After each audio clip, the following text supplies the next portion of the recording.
araştırma işlemleriyle aynı değildir. Cerrahi yöntemde doku çıkarılır ve kesi hattı dikişle kapatılır. Trim tekniğinde labia minoranın dış kenarı boyunca uzanan fazla doku şerit şeklinde çıkarılır. Aşırı kesimden kaçınılması doğal kenarın ve işlevsel dokunun korunması açısından önemlidir. Röntgen yıkama tekniğinde labianın orta bölümünden üçgen veya V şeklinde bir doku parçası çıkarılır. Doğal dış kenarın bir bölümü korunabilir, ancak dikiş hattı dikkatle takip edilmelidir. Klitoral başlık ve labia minora komşu ancak farklı yapılardır. Her labiaplasti hastasına klitoral başlık küçültme yapılması gerekmez. Planlanan ek işlem ayrıca açıklanmalıdır.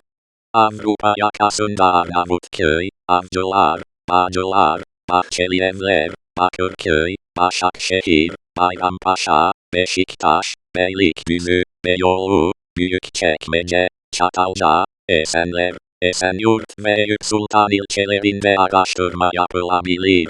Avrupa yakasındaki diğer ilçeler Fatih, Gazi Osman Paşa, Güngören, Kağıthane, Küçükçekmece, Sarıyer, Silivri, Sultan Gazi, Şişli ve Zeytinburnu'dur. Anadolu yakasında Adalar, Ataşehir, Beykoz, Çekmeköy, Kadıköy, Kartal, Maltepe, Pendik, Sancaktepe, Sultanbeyli, Şile, Tuzla, Ümraniye ve Üsküdar ilçeleri değerlendirilebilir. Ameliyattan sonraki ilk günlerde şişlik, morarma, yanma, hassasiyet ve hafif sızıntı görülebilir. Dar kıyafetlerden, ağır egzersizden ve bölgeye baskı yapan aktivitelerden kaçınılmalıdır.